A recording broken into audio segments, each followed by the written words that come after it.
aussi pour la famille que nous sommes ce matin. Bonjour. Nous allons pas tarder, je ne vais pas parler parce que nous allons louer notre Dieu, notre Père. Et pour cela, nous allons nous mettre debout. Viens, ne tarde plus.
Avec un autre chant qui parle de la célébration.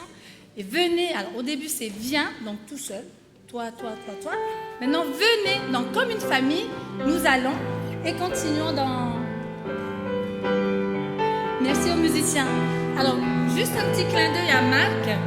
Alors, nous sommes en famille, mais Marc ce matin il a eu de la fièvre. Donc un petit coucou à Marc qui malheureusement n'a pas pu être là ce matin. Donc continuons, venez le célébrer. Thank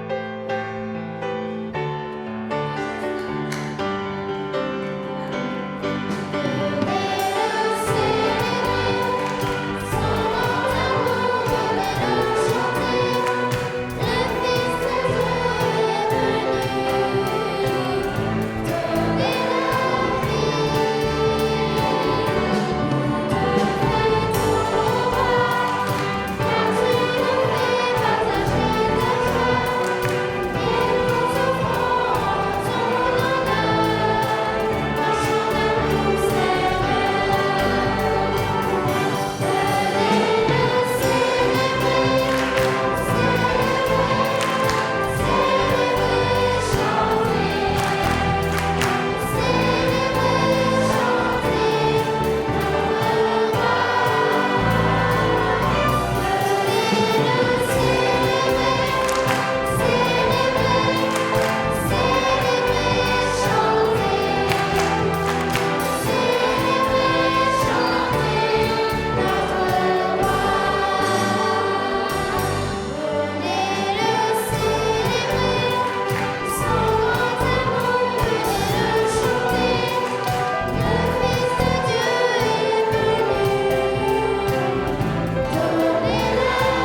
Oui Seigneur, nous venons te célébrer et surtout nous venons te dire merci.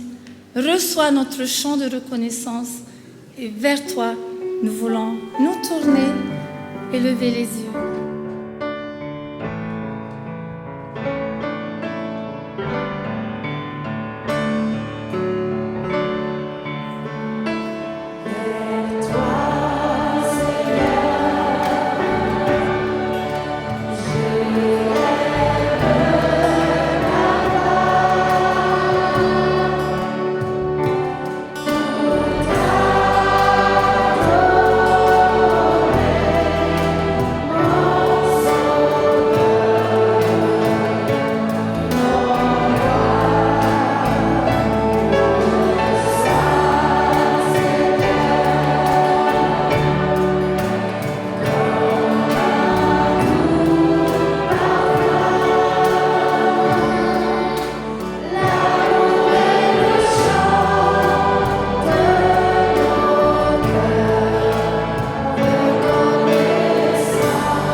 Je vous invite à la prière, vous prenez la position qui vous convient.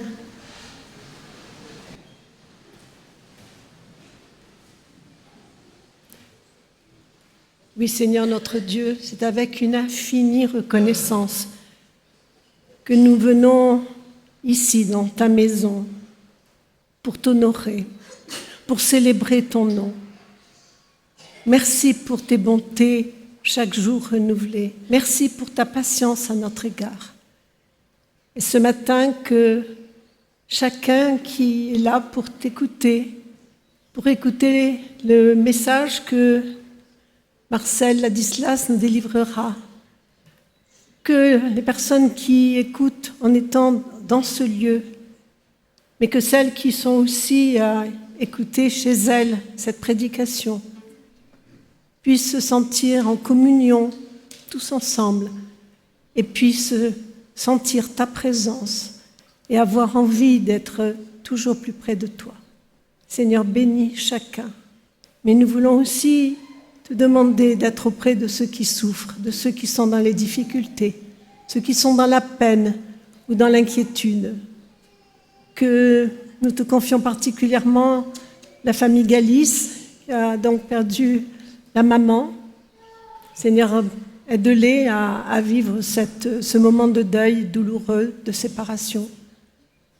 Nous te confions aussi notre cher Enoch, avec vraiment l'espoir et la conviction que tu vas bénir les mains du chirurgien qui va opérer son dos pour pouvoir redresser sa colonne.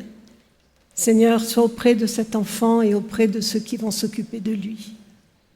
Et nous te confions aussi ceux qui ont lâché la main parce qu'ils sont désespérés ou découragés. Ils ont besoin de toi et nous ne voulons pas les oublier dans nos prières. Merci pour tout ce que tu fais. Merci d'être notre papa, que nous honorons de tout notre cœur. En Jésus. Amen.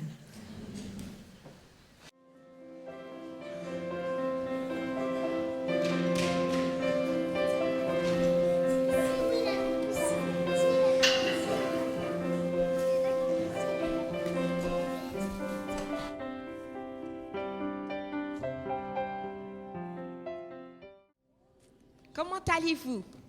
Très bien. Très bien. D'accord.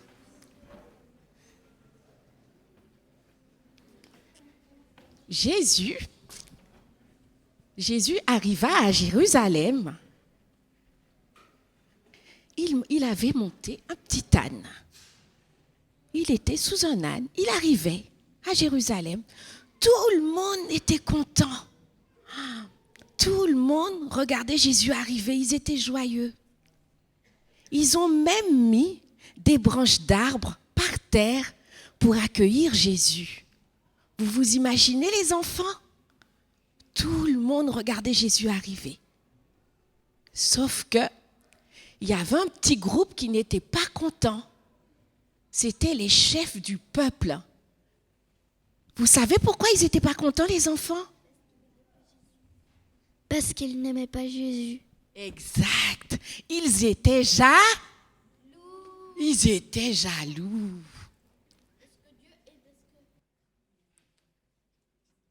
Donc du coup, Jésus, après cela, il va partir avec ses disciples manger. Il va passer du temps avec eux, avec ses amis. Il va profiter pour leur dire, là, on va manger du pain et du vin. N'oubliez pas qu'à chaque fois que vous allez faire cela, il faudrait penser à moi. Parce qu'il avait peur que ses amis l'oublient.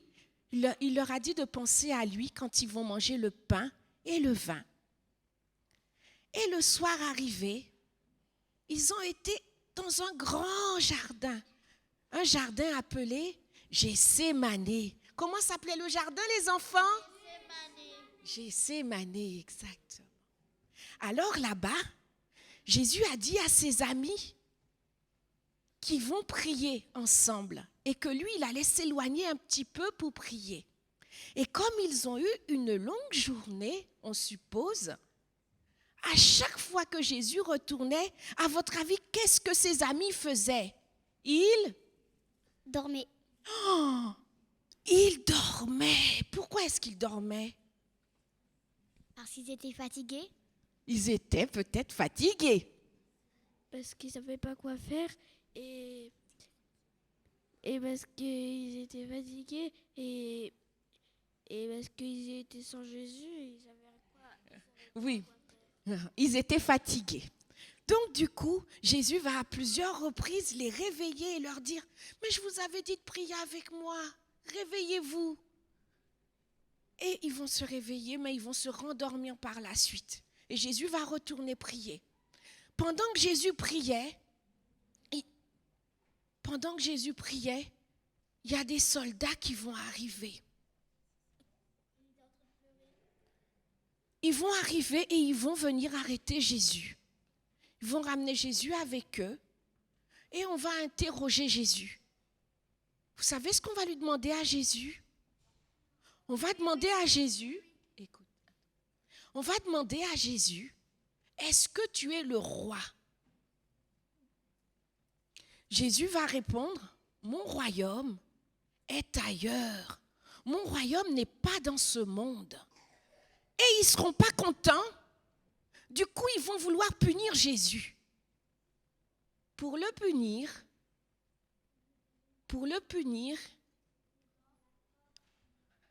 exact. Ils vont clouer Jésus sur une croix. Et qu'est-ce qui va se passer par la suite? Comment vous trouvez leur comportement? Hein? Méchants. Méchant, exact. C'était pas très gentil. Ils l'ont mis dans une grotte, ils l'ont fermé avec une pierre. Oui. Par la suite, Jésus, sur la croix, il va mourir. Est-ce que ça va s'arrêter là? Ça ne va pas s'arrêter là. Jésus va mourir, mais il va être... On va voir ce qui va se passer. Après la mort de Jésus, des femmes vont rester vers le tombeau, elles vont surveiller. Pourquoi elles vont surveiller les enfants? Parce qu'elles aiment tellement, ces femmes-là aiment tellement Jésus, qu'elles vont venir voir ce qui se passe au tombeau. À leur étonnement, la pierre, vous savez les enfants, à cette époque-là, quand les gens mouraient, on les mettait dans un trou. On les mettait dans un trou et on recouvrait ce trou avec une grosse pierre. Et du coup, ces femmes vont voir que la pierre a été déplacée. La pierre a été déplacée. Qu'est-ce qui s'est passé? On attend. Ouh! Qu'est-ce qui s'est passé, les enfants? Qu'est-ce qui s'est passé? Il y a un ange. Il y a un ange qui est apparu aux femmes. Et l'ange va leur dire, il est vivant, béni soit mon rocher. Il est vivant, béni soit mon rocher. Que le Dieu de mon salut soit exalté. Il est vivant. Les enfants, regardez chaque enfant à côté de vous et dites-leur que Jésus est vivant. Jésus est vivant. Les adultes, Jésus est vivant. Et c'est pas fini, les enfants, c'est pas fini. Je voudrais qu'un enfant lise pour nous Jean 14, verset 3. Bon, on va donner à quelqu'un qui n'a pas beaucoup parlé. Jean 14, verset 3. Vous savez ce qu'on va faire, c'est qu'une personne va lire et vous allez répéter après la même phrase, d'accord? Comme ça, il n'y aura pas de jaloux. Bon. Vous allez tous répéter après moi dans ce cas, d'accord? Je vais vous préparer une place. Et puisque je vais vous préparer une place, je reviendrai, les enfants, je reviendrai et je vous prendrai avec moi, afin que là où je suis, vous y soyez. Amen. Qu'est-ce qu'il est gentil, Jésus, hein? Donc Jésus va faire quoi? Il va faire quoi? Il va faire quoi? Préparer une place. Il va nous préparer une place. Est-ce que c'est que pour nous? Pour tout le monde. Pour tout le monde. Jésus va préparer une place pour tous nos amis, les enfants. Alors ne l'oubliez pas et dites-le surtout à tous vos amis. Bon sabbat, les enfants. Nous allons prier. Attendez, nous allons prier avec un enfant, ce qui veut bien. Qui veut prier? Seigneur, merci parce que tu as créé ton Fils Jésus qui a pu survivre quand tu l'as ressuscité. Merci parce que tu l'as ressuscité. Merci parce que tu as créé. Merci parce que tu as créé tout ce qu'on a voulu. Merci pour l'histoire de Jésus là. Au nom de Jésus, Amen. Amen. Merci pour ta prière. Vous pouvez retourner à vos places, les enfants. Bon sabbat.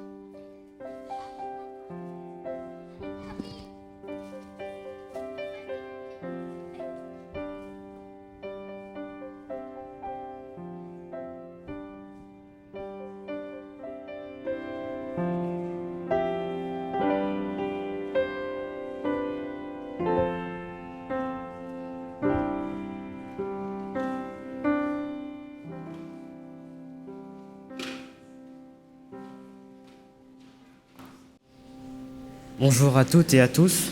Je vais vous lire Genèse chapitre 50, versets 15 à 21. Les frères de Joseph se dirent : maintenant que notre père est mort, Joseph pourra bien se tourner contre nous et nous rendre tout le mal que nous lui avons fait. Ils firent donc parvenir à Joseph ce message : avant de mourir, ton père a exprimé cette dernière volonté. Dites de ma part à Joseph, par pitié, pardonne à tes frères la terrible faute qu'ils ont commise, tout le mal qu'ils t'ont fait. Eh bien, veuille nous pardonner cette faute, à nous qui adorons le même Dieu que ton père. Joseph se mit à pleurer lorsqu'on lui rapporta ce message. Puis ses frères vinrent au même, le trouvèrent et se jetèrent à ses pieds et lui dirent : Nous sommes tes esclaves. Mais Joseph leur répondit : N'ayez pas peur, je n'ai pas à me mettre à la place de Dieu. Vous avez voulu me faire du mal, mais Dieu a changé cela en bien. Il a voulu sauver la vie d'un grand nombre de gens, comme vous le voyez aujourd'hui. N'ayez donc aucune crainte. Je prendrai soin de vous et de vos familles. Par ces paroles affectueuses, il les réconforta.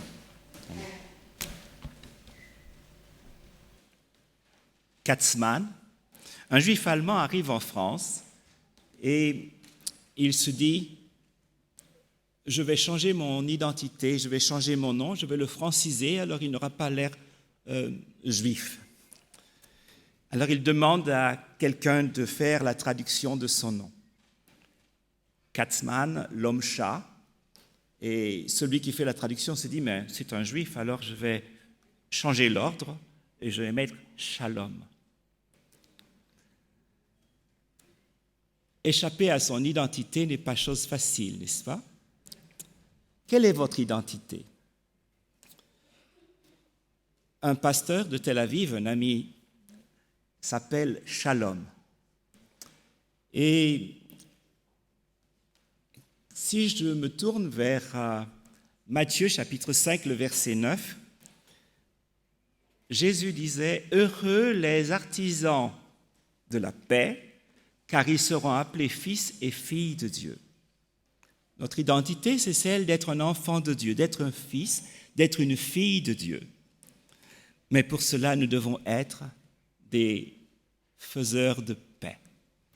À la synagogue, on chante aussi Shalom Bimro Rav, Yaaseh Shalom Aleinu ve'al kol Israël. Dieu est le faiseur de paix dans les lieux élevés et il fera la paix sur nous et sur tout Israël. La première histoire de la Bible, la première histoire de fratrie qu'on trouve dans la Bible, se termine par un fratricide, l'histoire de Caïn et d'Abel. Et la dernière histoire du livre de la Genèse, c'est aussi un fratricide avorté. C'est l'histoire de Joseph. Il appartient à une petite famille de 13 enfants. Il y a 12 frères et une sœur. Son nom signifie « il ajoutera ». Il, sous-entendu, Dieu ajoutera. Ce petit garçon, quand il avait 7 ans, a perdu sa mère. Demain, c'est la fête des mères, n'est-ce pas ? Vivre sans sa mère est quelque chose d'assez difficile. Oh, bien sûr, il a une mère qui est la servante de sa mère, qui va s'occuper de lui. Et son père va essayer de compenser cette perte, de compenser pour cet amour maternel original qu'il n'a pas eu. Et le texte nous dit que son père l'aimait plus que ses autres frères. Mais on peut comprendre. Ce garçon qui a perdu sa mère et qui grandit sans elle. À 17 ans, son père va lui offrir une belle tunique en laine d'agneau, c'est ce que dit Rachi. La Bible dit simplement, oui, une tunique, et traduire le reste n'est pas forcément facile. Multicolore, dit cette version que j'ai, la NBS. Tunique de roi, dit la Tob.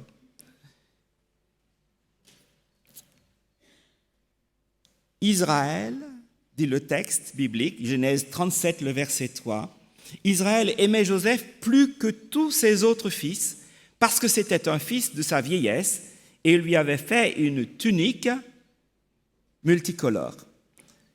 Ses frères virent que leur père l'aimait plus qu'eux, et ils se mirent à le détester. Ils ne purent lui parler les shalom avec paix, ou bien, si vous préférez, sans hostilité, comme dit cette version que j'ai. Et pour faire, donc il a donné une tunique pour montrer que c'est pour lui témoigner de sa prédilection. Et pour faire bonne mesure, Dieu se mêle et il intervient en accordant 2 rêves à notre ami. Voilà qu'il est le chouchou du ciel, et en effet, c'est l'élection divine qui se manifeste dans ses rêves. Il le déteste encore plus et le jalouse, et finalement, un jour, alors, vous savez, les frères n'aiment pas trop sa société, et donc les frères de Joseph vont aller paître loin à Shichem. Des fois, le départ est une manière de c'est une manière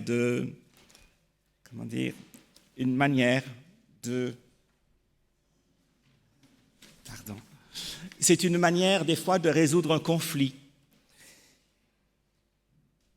Mais le conflit n'est pas forcément résolu parce que les gens sont loin. Le père donc l'envoie pour voir si ses frères vont bien.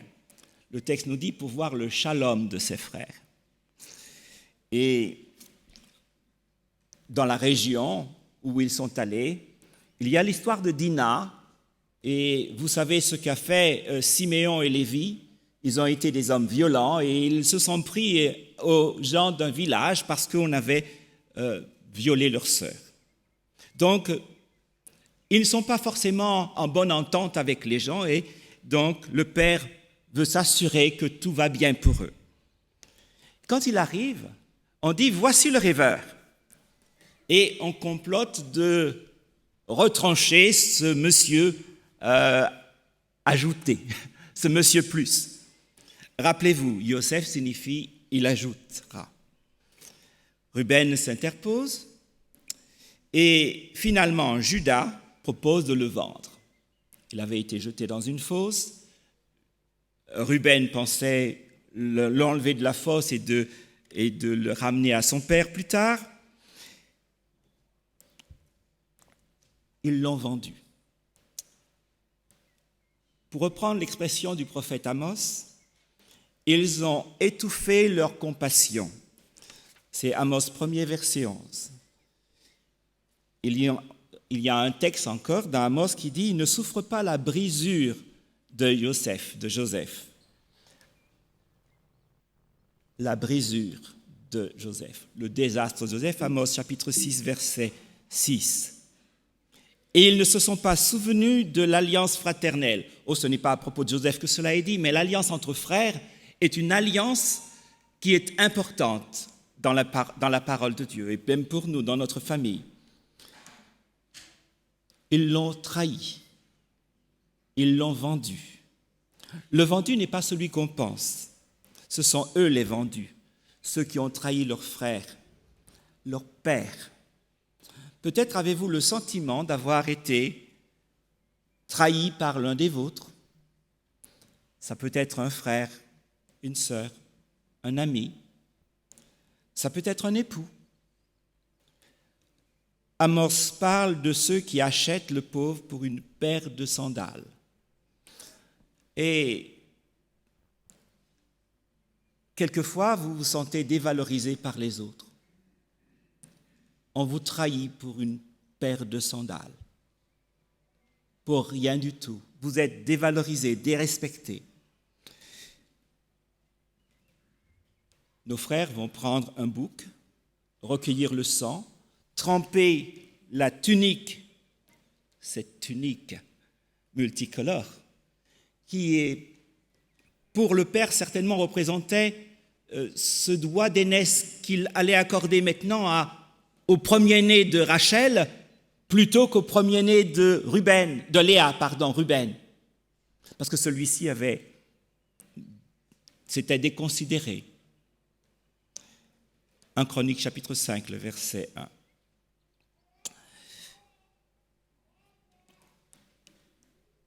Et ils vont envoyer cette tunique à leur père comme pièce à conviction, sans se soucier du choc, du tort qu'ils vont causer à ce vieillard de 108 ans. Et ce sera la version officielle de sa mort quand le Père va s'écrier « Une bête sauvage l'a égorgé ». Et il a été déchiqueté, oui, déchiqueté. Imaginez-vous cet enfant, cet ado de 17 ans, vendu comme esclave sur un marché dans le double pays, l'Égypte. Quelles sont ses pensées? Quand les difficultés surviennent, vous dites quoi? Si vous êtes Marthe, votre frère est malade, il est sur le point de mourir, et vous allez quérir Jésus pour qu'il vienne et qu'il fasse un miracle. Oh, bien sûr, vous avez sa parole. Ce ne sera pas une maladie qui ira vers la mort. Et pourtant, quand Jésus arrive, votre frère a été enterré. Marthe dit, « Seigneur, si tu avais été ici, mon frère ne serait pas mort. » Si Dieu est avec nous comme il promet, ne nous épargnerait-il pas de telles épreuves? N'est-ce pas l'argument qu'on entend souvent? Dieu ne nous épargne pas les épreuves, même les plus douloureuses. Il a seulement promis d'être avec nous pour que nous puissions les traverser. Les épreuves ne sont pas la preuve de l'absence de Dieu dans nos vies. Dans l'épreuve, Dieu veut nous donner des preuves de sa présence, de son amour, en étant présent à notre côté. Il ne gomme pas les épreuves, il les habite de sa présence. Joseph va se retrouver chez Potiphar, qui va finalement le traiter comme un fils, parce que ce maître-là s'aperçoit que Dieu est avec lui, que l'Éternel est avec lui, dit le texte, Genèse 39, le verset 3. Mais vous savez la suite de l'histoire. Madame Potiphar essaye de le séduire et qu'est-ce qui se passe? Bien, notre garçon va laisser, notre jeune homme va laisser sa tunique et il va s'enfuir. Et notre homme va se retrouver en prison. Il va se retrouver dans la fosse une seconde fois comme prisonnier. Le texte dira, alors là encore, quand il sera en prison, il est dit, le Seigneur fut avec Joseph, même dans ce milieu carcéral austère, Dieu est présent avec lui. Et il est dit, et il lui accorda la faveur. Dieu est présent avec lui et il lui accorde la faveur de sa présence. Littéralement, dans l'hébreu, il est dit, il incline vers lui le chérissement, la chesed, l'amour. Le signe de la présence de Dieu dans vos vies, dans nos vies, c'est cet amour, ce chérissement de Dieu qui fait que vous respirez l'amour et que vous inspirez l'amour. Ma version dit que dans Genèse 39, et il lui accorda de la faveur. Mais c'est vraiment très peu par rapport au sens du texte original. Il incline son cœur et le cœur des autres à l'amour, son propre cœur à l'amour et le cœur des autres. Vous respirez l'amour et vous inspirez l'amour. C'est un peu ça qui est dit dans le texte. Et c'est assez fort. Parce que vous êtes dans un milieu, j'ai travaillé à Fresnes, j'ai travaillé à Vincennes en prison, et je peux vous dire que ce n'est pas forcément très facile, là. Et je n'étais pas du côté des prisonniers. Mais imaginez que vous arrivez là et que vous êtes un prisonnier, et que vous arrivez à faire changer l'atmosphère de toute la prison. Et c'est ce qui lui arrive.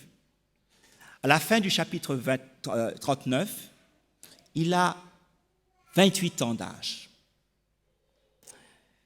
2 ans plus tard, il se présente devant Pharaon. Pharaon a un rêve qu'il n'arrive pas à expliquer. Il deviendra vizir parce qu'il donnera la clé du rêve, il expliquera, et il donnera même les solutions pour que finalement l'inévitable puisse être évité.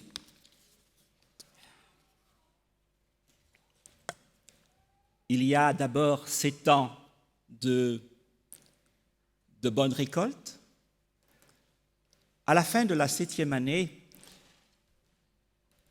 notre homme, qui est vizir, qui est un homme important, vous savez, au début, on lui avait donné le collier de l'or. En Égypte, ce collier correspond à la Légion d'honneur. Avant qu'il ne prenne le service, on lui avait déjà donné. C'est un homme important. Maintenant, a-t-il oublié sa famille? Il va avoir, cette 7e année, 2 enfants, Manassé et Éphraïm. Genèse chapitre 41, verset 51. Joseph appela le premier-né du nom de Manassé. Et j'ai dans ma version, entre parenthèses, oubli, car, dit-il, Dieu m'a fait oublier toute ma peine et toute la maison de mon père.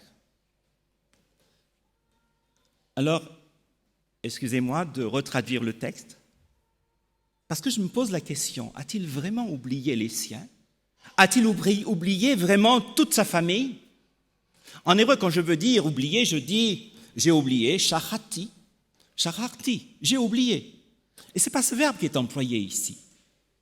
C'est le verbe, la racine c'est nasha. Il l'appelle ménaché. Et ce mot-là est mieux traduit dans la version de la Tob. Car, dit-il, Dieu m'a crédité de toutes mes peines et porté à mon crédit toute la maison de mon père.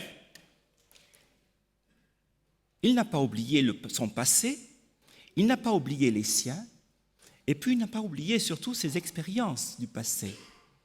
Jeté dans la fosse, dans une première fosse, quand ses frères l'ont mis de côté, en attendant de le vendre. Il n'a pas oublié non plus son temps de service chez Potiphar et dans la prison dans laquelle il avait été jeté, injustement accusé. Il n'a pas oublié tout cela. L'expérience l'a enrichi d'un crédit. Quand il fait le bilan, c'est un actif et non un passif, un crédit et non un débit. Vous savez, Dieu lui-même conserve nos larmes dans un flacon, est-il dit, écrit dans un psaume. Nos larmes sont quelque chose qui nous sont précieux. Et je ne voudrais pas oublier mes larmes. Souvent, quand on arrive, quand on pense qu'on est arrivé, vous savez, les parvenus, ils oublient souvent les souffrances qu'ils ont eues. Ce qui nous humilie, ce qui nous permet de rester proches des êtres et des cœurs, c'est de se rappeler les souffrances qu'on a subies. Puis arrive le moment, bien sûr, de la famine. Et le face-à-face entre Joseph et ses frères. Va-t-il leur pardonner?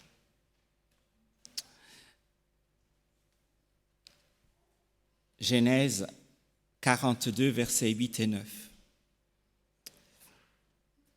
Il va les traiter de manière assez dure au début, peut-être. On nous dit ici, Joseph traite durement ses frères.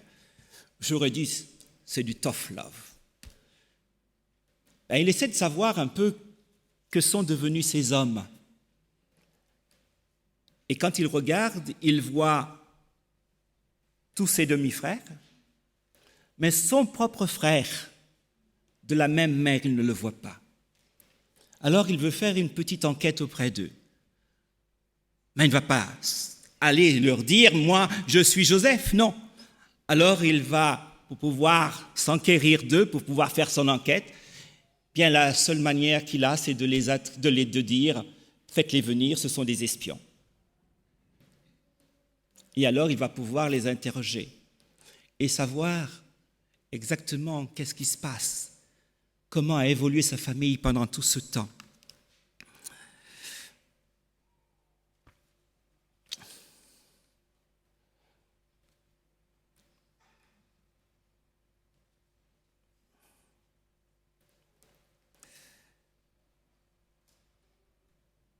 Il va les jeter en prison pendant 3 jours. Et il va garder en prison Siméon.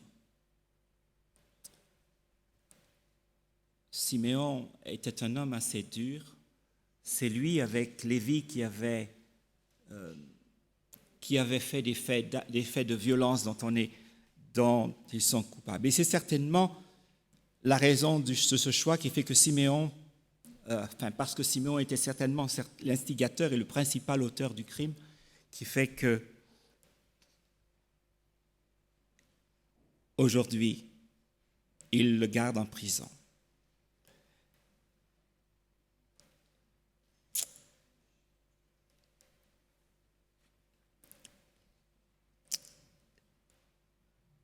Ses frères dirent l'un à l'autre, Genèse 42, verset 21, « Vraiment, nous avons eu tort. » Oh, la version originale est encore plus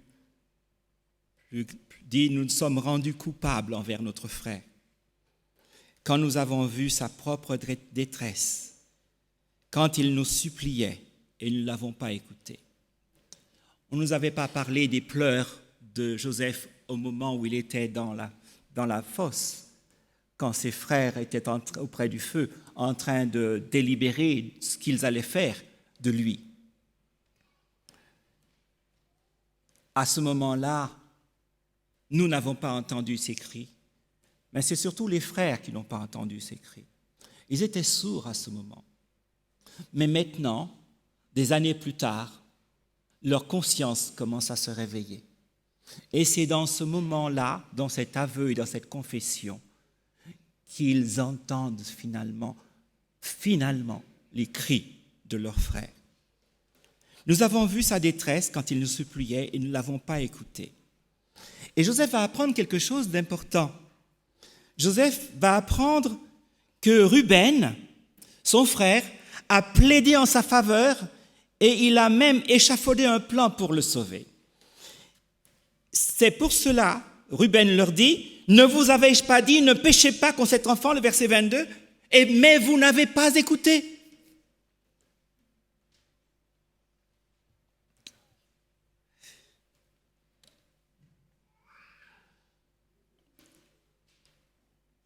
Pour revenir à Ruben, il n'était pas présent au moment de la transaction quand on a vendu le frère. La transaction s'était faite sans lui. Ceux qui nous blessent et par qui nous sommes trahis, faut-il toujours les tenir rigueur? Pour Joseph, c'était tous ses frères qui l'avaient vendu. Au départ, il parlait de le tuer. Mais s'il a été vendu plutôt que tué, c'est parce que Judas, lui, a dit « C'est notre frère, c'est notre chair. Que sert-il si on le tue? Alors, vaut mieux le vendre. Allons le vendre aux Ismaélites et ne portons pas la main sur lui. Car notre frère, c'est notre chair. »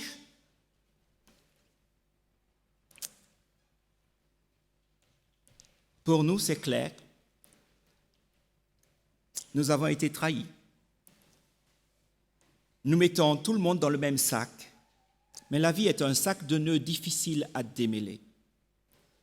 Parfois, nous tenons rigueur ou rancune, alors que la parole de Dieu nous dit, Lévitique 19, versets 17-18, « N'aie aucune pensée de haine contre ton frère, ne te venge pas, et ne sois pas rancunier à l'égard des fils de ton peuple, c'est ainsi que tu aimeras ton prochain comme toi-même.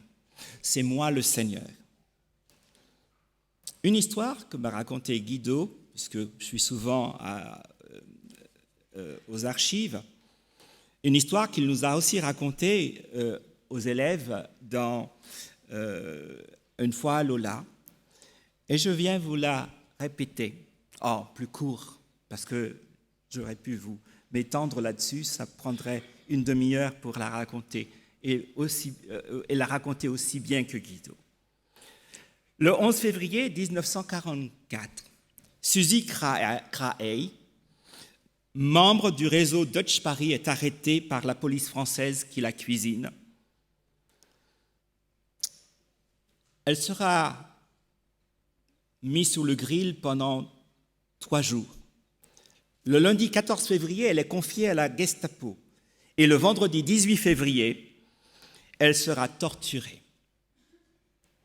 Elle va craquer. Oh, elle avait déjà un petit carnet sur lequel il y avait déjà des noms qui étaient déjà en possession de la police française passée à la Gestapo. Mais elle va donner tous les noms, les adresses, toutes les adresses et toute la filière. Et une semaine plus tard, le samedi 26 février, la Gestapo organise une vague d'arrestations. En 3 jours, 150 membres du réseau Deutsche Paris sont arrêtés. Au moins 40 d'entre eux vont mourir en déportation. Jean Weidner, le chef du réseau, n'est pas trouvé. Il ne sera pas arrêté. Mais sa sœur, Gabrielle, fait partie des déportés qui vont mourir en déportation. Et Suzy Krahe dans tout cela. Le 16 avril, on va la déporter à Ravensbrück. Elle avait d'abord été déplacée à Romainville et à Romainville. Elle sera donc à Ravensbrück. Elle va passer là-bas 1 an. Mais les vrais barbelés ne sont pas autour d'elle. Elles sont dans sa tête, dans son cœur. Elle a trahi ce qu'elle aime. Comment vivre avec cela? Le temps Traville, 1945, les Russes libèrent le camp de Ravensbrück. 7 mois après sa libération, un jour, quelqu'un frappe à la porte. Elle ouvre. 2 personnes qu'elle reconnaît sont présentes. Simon Scheidt et Jean Weidner. Suzy Krahe, je vous arrête. Les 2 hommes emmènent Suzy au commissariat. Simon procède à l'interrogatoire. Jean Weidner est trop affecté parce qu'il y a sa sœur à laquelle il pense. Simon écoute Suzy parler, pleurer, raconter son histoire, essayer d'expliquer et demander pardon. Quand Jean Weidner entend finalement cette histoire, il lui est impossible de condamner Suzy. Il va demander conseil à ses parents qui vont se réunir dans un comité et il va leur raconter toute l'histoire. Et ses parents vont accorder le pardon à Suzy Krahe. Ne pas ajouter de la souffrance à la souffrance, disaient les parents. À la suite de ce non-jugement, Suzy Krahe a pu reprendre le fil de sa vie. Elle a pu enfin sortir de sa prison intime.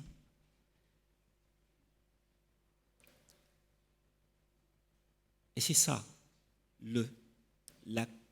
ce que le pardon peut faire. Le pardon peut libérer. Joseph entend ses frères. Il comprend certaines choses et il va pleurer, dit le texte. Mais il se retirait pour pleurer. Il va laisser ses frères partir parce qu'il est anxieux de voir le Benjamin de la famille. L'année d'après, Jacob a du mal à laisser partir ce tout dernier.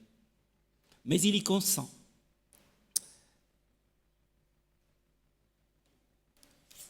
Alors, puisque demain c'est la fête des mères, j'aimerais vous lire un texte dans ce que, quand le père laisse les enfants partir, voilà ce que le père dit dans Genèse 43, le verset 14.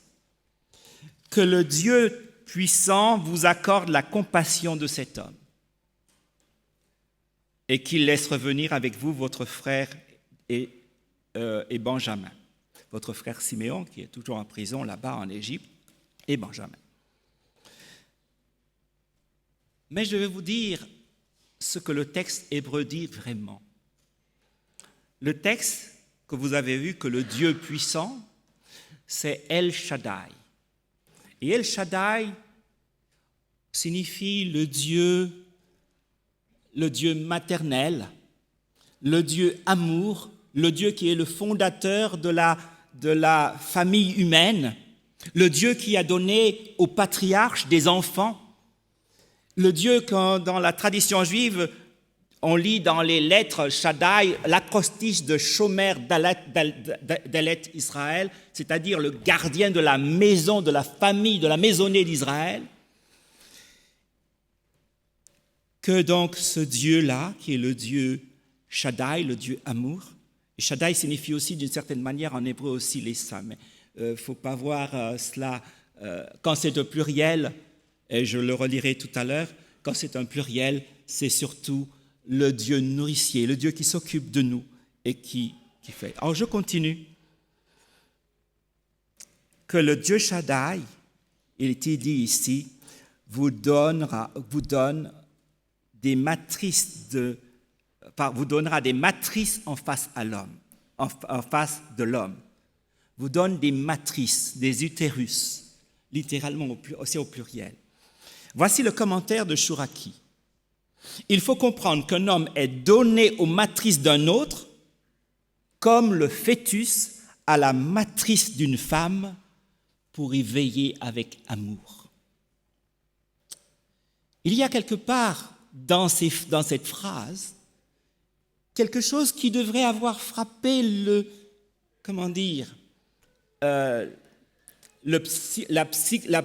la psyché de tous les frères. Parce que c'est ce qu'ils auraient dû faire pour cet enfant sans mère. Être une sorte de matrice, de mère pour ces enfants-là. Avoir un instinct maternel. C'est ce que, quelque part, Joseph a essayé de faire quand il témoignait cet amour pour cet enfant. Chouraki continue, selon la grammaire hébraïque, les matrices, le pluriel, peut servir à faire passer du concret à l'abstrait. Et il dit, on pourrait interpréter à peu près comme suit. Shaddai donnera ou mettra en votre faveur un sentiment maternel en face de cet homme. Nous disons que Dieu est amour. Et l'hébreu, pour dire que Dieu est amour, dit que Dieu nous aime avec sa matrice, Rehem.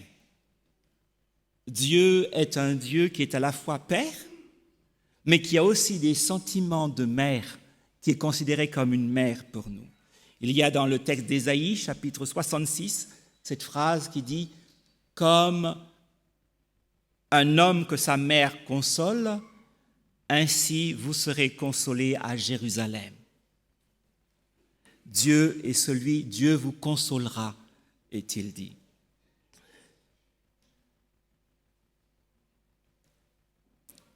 Dieu nous invite à être à son image, à être des pères, des mères, à être des parents. Entendons, soyons maternels, soyons parentaux, soyons protecteurs de vie, respectueux de l'autre. Quand ils arrivent, Benjamin est avec eux. Alors d'abord, c'est une belle réception, on les reçoit, on leur offre à manger. Et ensuite, après, il y a l'accusation de vol. Et Benjamin risque d'être prisonnier là-bas. Judas montre qu'il a bien changé. Et il y a son plaidoyer qui se trouve dans Genèse 44, à partir du verset 14.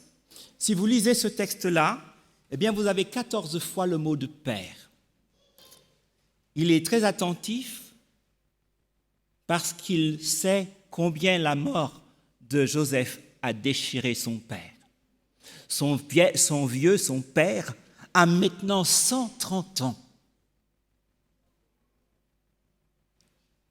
Il risque de mourir s'il apprend que son fils n'est plus là.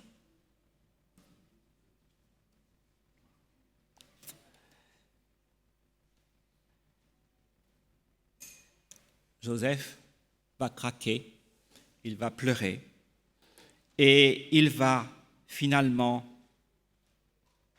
les reconnaître, se montrer avec eux, il va montrer qui il est. Est-il fâché contre eux? A-t-il un esprit revanchard? Regardez comment il va relire les événements. Il fait une relecture théologique des événements. Genèse 45, versets 5, 6. Maintenant, ne vous affligez pas et ne soyez pas fâchés de m'avoir vendu ici, car c'est pour sauver des vies que Dieu m'a envoyé en avant de vous. Voici 2 ans que la famine sévit dans le pays, et pendant 5 ans encore, il n'y aura ni labour ni moisson. Dieu m'a envoyé en avant de vous pour vous assurer un reste dans le pays et vous permettre de rester en vie par une grande délivrance. En fait, ce n'est pas vous qui m'avez envoyé ici, c'est Dieu.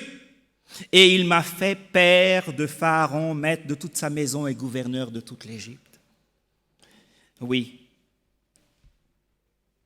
c'est Dieu qui m'a envoyé, dit-il. Voyez comment fonctionne cette lecture théologique. Tout ce qui lui arrive, même le malheur, pour lui, c'est quelque chose que finalement Dieu a intégré. Je ne dis pas que c'est Dieu qui est à l'origine de cela. Non, mais Dieu l'a intégré, la providence l'a intégré, et en tout cas accepté pour son propre bien et pour celui des autres. Avoir une telle lecture, c'est dire à celui qui nous fait du mal, je ne suis pas ta victime, je ne suis pas à ta merci, je suis un enfant de Dieu et sa bonté dirige et contrôle ma vie. Ce n'est pas la méchanceté des hommes qui détermine mon devenir, mais bien l'amour de Dieu qui configure mon avenir. Je suis son œuvre, ayant été créé pour de bonnes œuvres que Dieu a préparées d'avance par sa prescience pour que nous puissions le préparer. Notre vie a été préfigurée par avance, par la prescience d'un Dieu qui nous aime, comme la vie de Joseph, comme celle de Jésus. Les événements de notre vie, notre histoire, sont orchestrés en vue de nous sauver.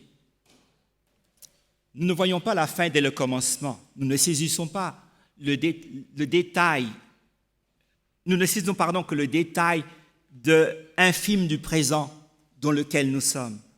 Nous n'avons pas une lecture globale de ce qui nous arrive. Je vais vous lire un texte de Zeitzig. Les abeilles ne savent pas tout. Elles reviennent des arbres en fleurs. Je l'ai lu il n'y a pas longtemps, c'est celle du 18 mai. Nous y sommes allés pour faire des provisions, pense-t-elle. Les abeilles ne savent pas qu'en visitant les fleurs, elles remplissent de fruits nos corbeilles de demain. Les abeilles dans les fleurs croient chercher seulement leur nourriture, croient travailler seulement au profit de la ruche. Elles ne savent pas qu'elles laissent derrière elles des arbres fécondés et que chaque fleur, grâce à elles, va maintenant pouvoir travailler à un fruit. Notre voix, comme une abeille parmi les fleurs, laisse dans les cœurs bien plus que des mots et même dans le cœur de Dieu. Notre voix laisse beaucoup plus que ce qu'elle dit, la manière de dire, le respect qu'elle contient, l'amitié qu'on y sent, la douceur de notre voix, le cadeau de notre voix. Notre voix, comme une abeille en fleurs, c'est vrai, laisse beaucoup plus dans les cœurs. Fin de citation. J'ajouterais que nos épreuves ne laissent pas que des pleurs et des cicatrices. Elles deviennent des crédits d'expérience et elles apportent la nourriture au profit de la ruche des hommes. Dieu m'a envoyé devant vous pour vous constituer des réserves de nourriture dans le pays. Et il y a un mot que j'ai pris dans le livre d'Amos qui parle de la brisure de Joseph, Shever. Eh bien, ce mot brisure, là, C'est le mot sévère qu'on va retrouver dans Genèse 42, quand il est dit « J'apprends qu'il y a du grain en Égypte. J'apprends qu'il y a du grain en Égypte. » Et le mot pour grain, c'est sévère. Sa souffrance, la brisure qu'il a eue, c'était justement pour qu'il y ait une autre brisure, celle du pain. Vous savez, on dit on casser les grains pour parler de manger et autres. Voilà. Je vais aller jusqu'à notre texte que nous avons lu tout à l'heure. Il faut savoir accorder le pardon, mais aussi savoir accepter le pardon. Ce qui est étonnant, c'est que 17 ans après l'épisode que nous avons lu ici, à la mort de leur père a maintenant 147 ans. Les frères de Joseph viennent faire la demande. On est dans Genèse 50, verset 15. Ils disent, le papa a ajouté un codicille au testament. Vous voyez, pour usage de faux, ils sont bons. Ils viennent et ils disent, voilà, ton père a dit avant de mourir, de grâce, pardonne le forfait et la faute de tes frères. Certes, ils t'ont causé du bien, du mal, etc. Leur père avait 130 ans quand le père est venu en Égypte. Cela sous-entend que pendant tout ce temps, près de 17 ans, ils ont vécu dans la crainte d'une mesure de rétorsion de la part de Joseph. Ils le connaissent bien mal. On comprend que quand il lui parle ainsi, Joseph se met à pleurer. Comment avait-il pu se méprendre sur ses intentions? Comment avait-il pu se méprendre sur ses intentions? Ses frères, il va dire à ses frères, écoutez, vous avez voulu faire du mal, mais Dieu a voulu en faire du bien. Vous connaissez le texte de Romains chapitre 8, le verset 28. Nous savons d'autre part que tout concourt au bien de ceux qui aiment Dieu, qui sont appelés selon son dessein. Il va leur parler, il va parler à leur cœur, il va réconforter. Avez-vous du mal à accepter le pardon? La bonne nouvelle est-il pour vous une mauvaise nouvelle? Vous savez, des fois, Dieu nous dit « je te pardonne ». Mais est-ce que vraiment nous avons accepté le pardon de Dieu? Est-ce que nous acceptons facilement le pardon que les autres nous donnent? Je vais raconter l'histoire de deux moines qui arrivent près d'une rivière. Et là, il y a une dame qui doit traverser, une vieille femme. Les moines avaient fait vœu de ne pas toucher à une femme. Mais le vieux moine, il y a un plus jeune et un plus âgé. Le vieillard dit à la femme, écoutez, montez. Et il va la porter, il va traverser la rivière et il va le déposer. Le plus jeune fulmine dans son cœur en disant, mais pourquoi a-t-il fait ça? Et ils continuent leur longue marche, et quand ils arrivent au soir au sommet de la montagne, où ils sont, le jeune ne peut plus et lui dit, mais pourquoi as-tu porté cette femme? Je ne comprends pas. Et le vieillard lui dit, ah, tu l'as portée pendant tout ce temps? Moi, il y a longtemps que je l'ai déposée au bord de la rivière. Des fois, nous portons nos fautes, alors que nous aurions pu être déchargés et libérés.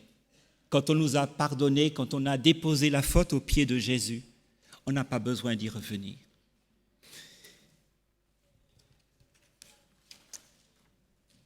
Je vais vous lire la bénédiction que Jacob donne à Joseph. C'est la fête des mères, et c'est une bénédiction qui est accordée à un fils qui a perdu sa mère à 7 ans. Je vais vous le lire, je vais vous le retraduire, mais je vous lis seulement la partie qui m'intéresse, qui est les versets 25 et 26. Voilà le texte.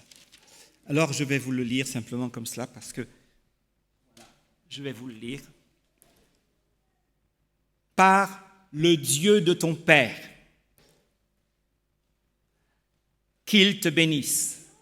Avec Shaddai, ce Dieu avec le côté maternel, qu'il soit ton secours, pour le premier, que Dieu ton Père, qu'il soit ton secours. Avec Shaddai, qu'il te bénisse.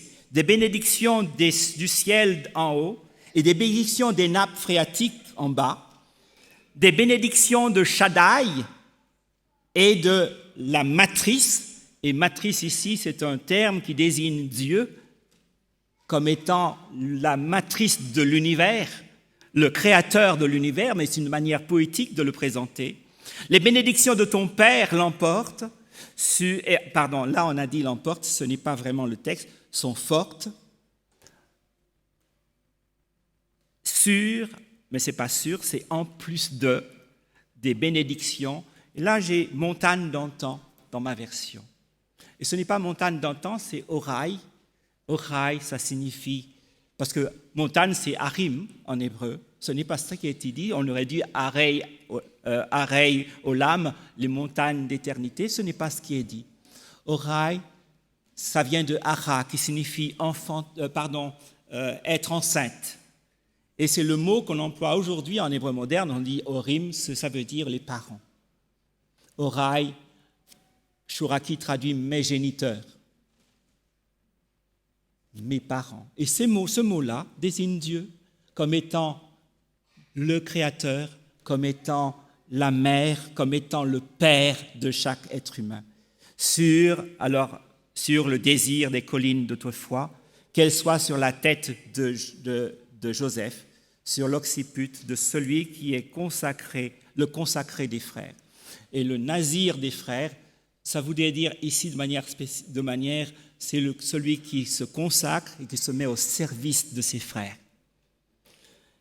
Et je crois qu'il n'y a pas plus belle bénédiction pour une fête des mères que nous puissions être bénis de ce Dieu-là et que nous puissions à notre tour avoir pour nos frères, pour nos sœurs, des sentiments qui soient des sentiments de parents. Nous sommes une seule famille et nous devons apprendre à nous aimer. Nous devons avoir, excusez-moi messieurs, mais nous devons avoir pour chacun et chacune des matrices d'amour. Que Dieu nous bénisse. Amen.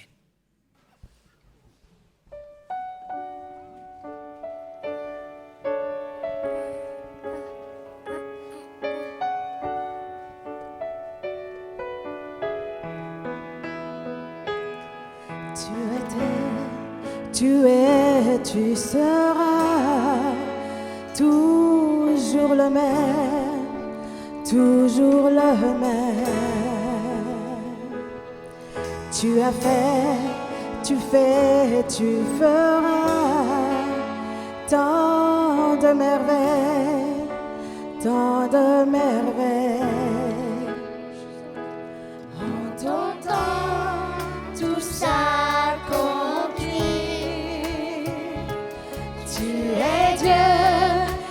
Grand je suis, tu nous ouvres dans les portes du ciel, tu nous fais vivre ta présence bien plus précieuse que les plus beaux diamants. Elle nous suit. Chaque instant, elle nous suffit pleinement.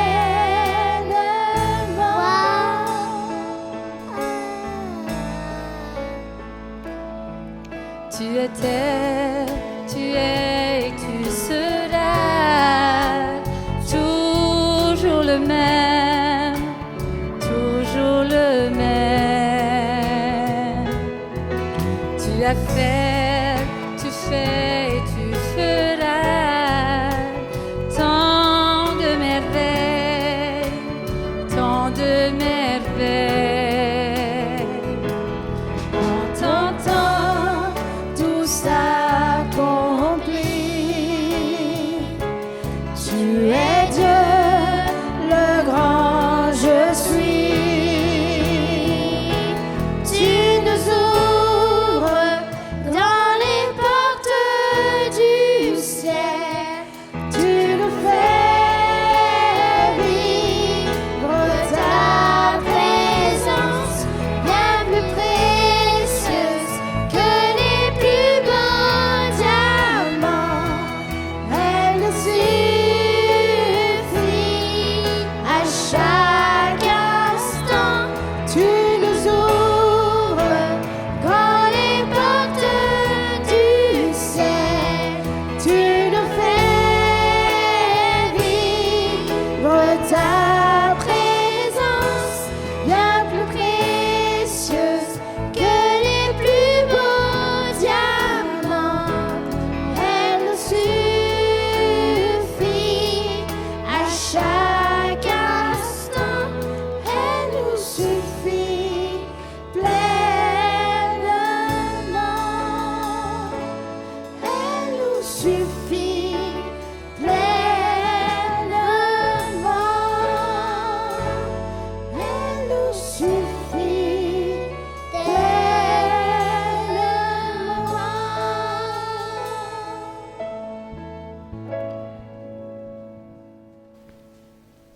Nous avons tout à l'heure chanté notre reconnaissance à Dieu pour ses bontés infinies. Et c'est l'occasion maintenant d'exprimer aussi notre reconnaissance grâce aux dîmes et aux offrandes. Je demande aux diacres de passer dans les rangs. Et c'est une bénédiction d'avoir justement de quoi remercier Dieu par ce geste.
Père éternel, nous t'apportons des dîmes et des offrandes qui représentent une infime partie de toutes les bénédictions que tu nous as accordées.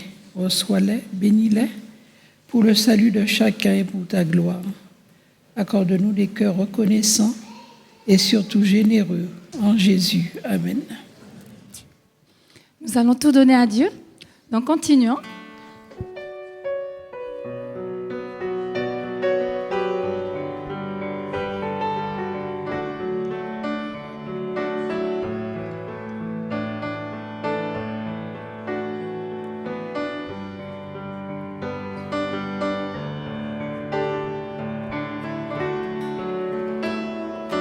Je te donne mon cœur.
à l'écoute. Je te donne mon cœur, il ne m'appartient plus. Seul j'être meilleur, tout est pour toi, Jésus. Amen. Un parfum de l'air sur toi est répandu. C'est au fond de mon cœur. Je suis à toi, Jésus. Prends mon âme, prends mon cœur. Je te donne tout.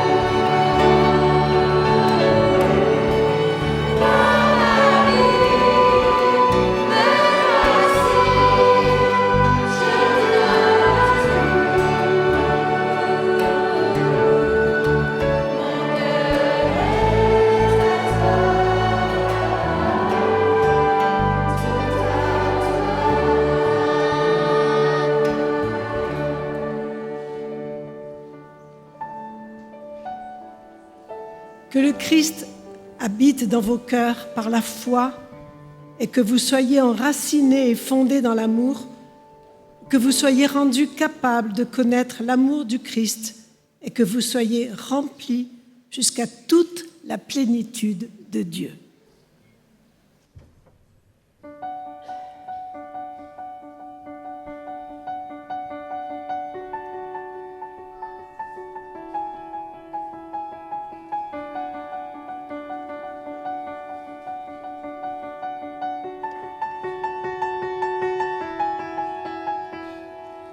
God of creation, there at the start, before the beginning of time.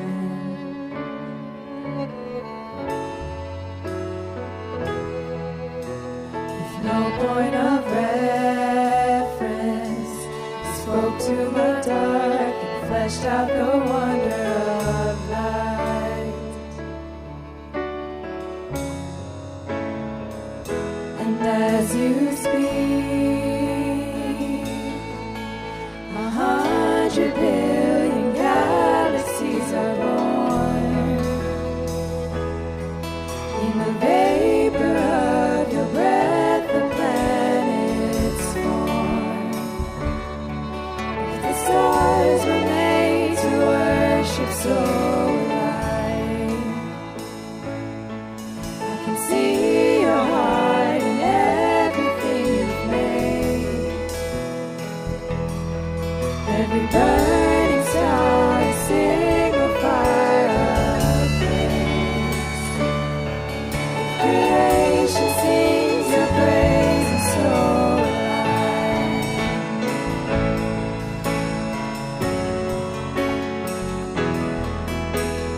alive. God of your promise, you don't speak in vain, a syllable empty your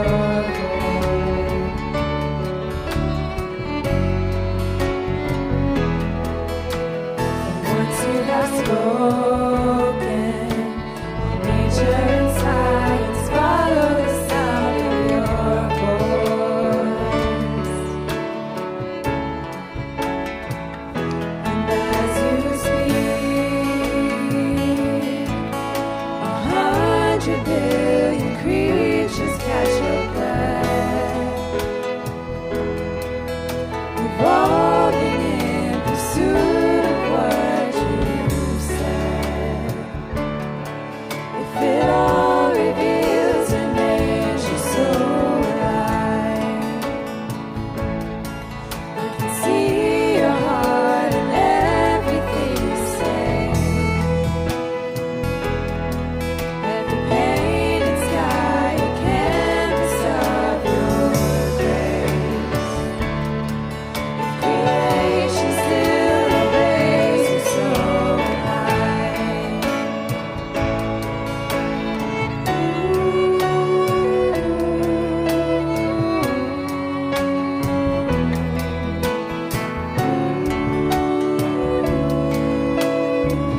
all of my failures.